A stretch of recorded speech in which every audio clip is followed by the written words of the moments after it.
Everyone comes from a different perspective and therefore looks at the same subject in a different way.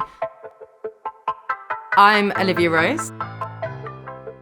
My route into music photography was through ID magazine, really, and Hattie Collins, who I made the book This Is Grime with. Really recently that somebody actually, was kind of sexist on a shoot, and that happened when I was directing over in the States.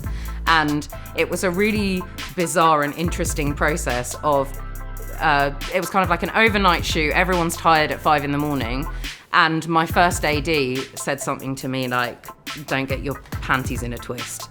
And I was like, no, nobody's ever spoken to me like that in my industry. And it was like this really raw moment of being made to feel amongst a crew of probably 80% men, if not more, like my opinion was no longer valid. I felt like I needed to have that conversation with him so that he heard it from a female voice.